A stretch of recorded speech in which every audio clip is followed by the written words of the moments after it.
Halo semuanya, saya kelompok 1. Tema. Perkenalkan, nama saya Agnes Asisi Canai. Saya Gladys Lasso. Saya Maria Stefania Artini Suhadur. Saya Mewintang Pusi. Saya Selin Alfani Hanes. Saya Caroline Laura. Saya Katharina Ayu Nisambari. Saya Liputus Kementerian Baik. Selamat menyaksikan. Halo teman-teman, saya Caroline. Sering dengar istilah korupsi. Nah, pada saat mendengar istilah korupsi, teman-teman, kita membayangkan amplop coklat berisi uang atau koper penuh berisi uang. Nah, tetapi ada salah satu bentuk korupsi yang sering dianggap biasa saja, tetapi dampaknya luar biasa untuk negara. Itu biasa sering disebut markup harga atau penggelembungan anggaran. Dalam 5 menit ke depan kami akan membahas apa itu markup harga, contoh kasusnya, nilai anti korupsi yang mencegahnya, dan bagaimana cara mencegah dan melapornya. Simak terus videonya. Markup harga. Apa sih itu markup harga? Markup harga adalah tindakan di mana seseorang mencantumkan harga barang atau jasa di atas harga biasa atau harga pasar di dalam sebuah anggaran atau kontrak. Jadi teman-teman, tindakan markup ini masuk dalam hukum pasal 2 dan 3 Undang-Undang Tindak Pidana Korupsi nomor 31 tahun 1999, di mana tindakan ini untuk memperkaya diri sendiri, orang lain, atau korporasi. Jadi teman-teman, orang yang melakukan markup harga ini bisa dikenai penjara 4-20 tahun. Jadi selisih harga itu yang akan mereka kantongi di dalam kantong pribadi.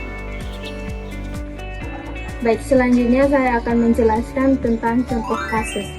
Contoh sederhananya seperti harga kursi sekolah yang sesungguhnya harga aslinya 150 per unit. Dalam proposal ditulis 300.000 per unit. Jumlah pembelian 1000 kursi, selisih 150.000 dikali 1000 sama dengan 150 juta. Inilah kerugian negara. Kasus nyatanya, proyek rehabilitasi sekolah, pengadaan alat kesehatan hingga pembangunan infrastruktur sering ditemukan markup antara 20-40% harga wajarnya.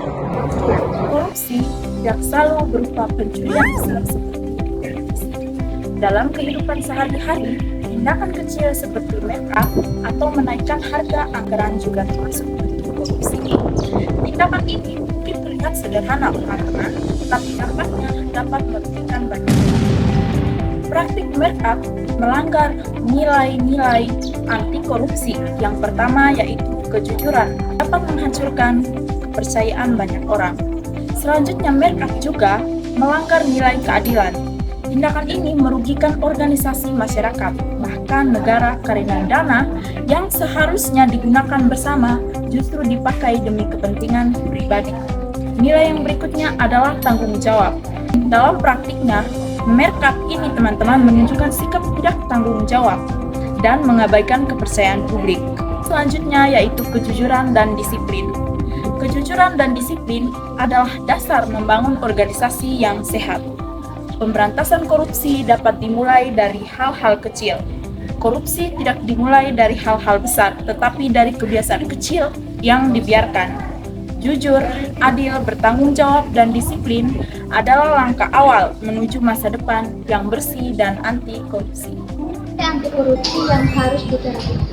Untuk melawan praktik markup, kita harus menerapkan 4 nilai anti korupsi. Yang pertama, berani menolak order untuk melengkungkan anggaran meskipun datang dari atasan atau rekan sendiri. Yang kedua, peduli, selalu memikirkan dampak kerugian markup terhadap publik dan masyarakat luas. Yang ketiga, mandiri, tidak tergoda dengan iming-iming keuntungan pribadi karena integritas tidak bisa dapat diperlukan. Yang keempat, transparan, buka data harga, referensi ke publik agar semua orang bisa mengawasi dan membandingkan.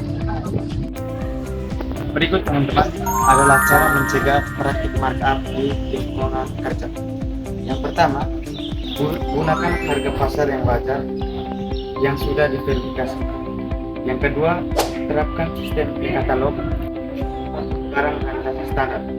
Yang ketiga, ketiga, lakukan audit harga oleh pihak ketiga yang independen. Yang keempat, gunakan sistem lelang terbuka dengan spesifikasi yang jelas. Yang kelima, libatkan pengawasan internal sejak tahap perencanaan. Dengan cara ini, transparansi dan keadilan akan terjaga. Ayo lawan korupsi. Jadi teman-teman, kita harus waspada rekam. Teman-teman pernah mengalami barang di tempat kerja, jangan diam saja. Ayo melaporkan kepada pihak yang berwajib. Teman-teman bisa melakukan langkah-langkah sebagai berikut untuk melaporkannya. Yang pertama, kita harus menyiapkan data yang akurat seperti dokumen data harga, kontrak kerja, dan juga barang dan jasa atau sebagai bahan pembelian. Teman-teman juga bisa melaporkan atau menyampaikan kepada pihak yang berwajib seperti APIP atau KPK. Yang paling penting, melaporkan dengan etika baik akan dilindungi hukum nomor 13 tahun 2006. Dan yang terakhir, kita melapor bukan mengadu.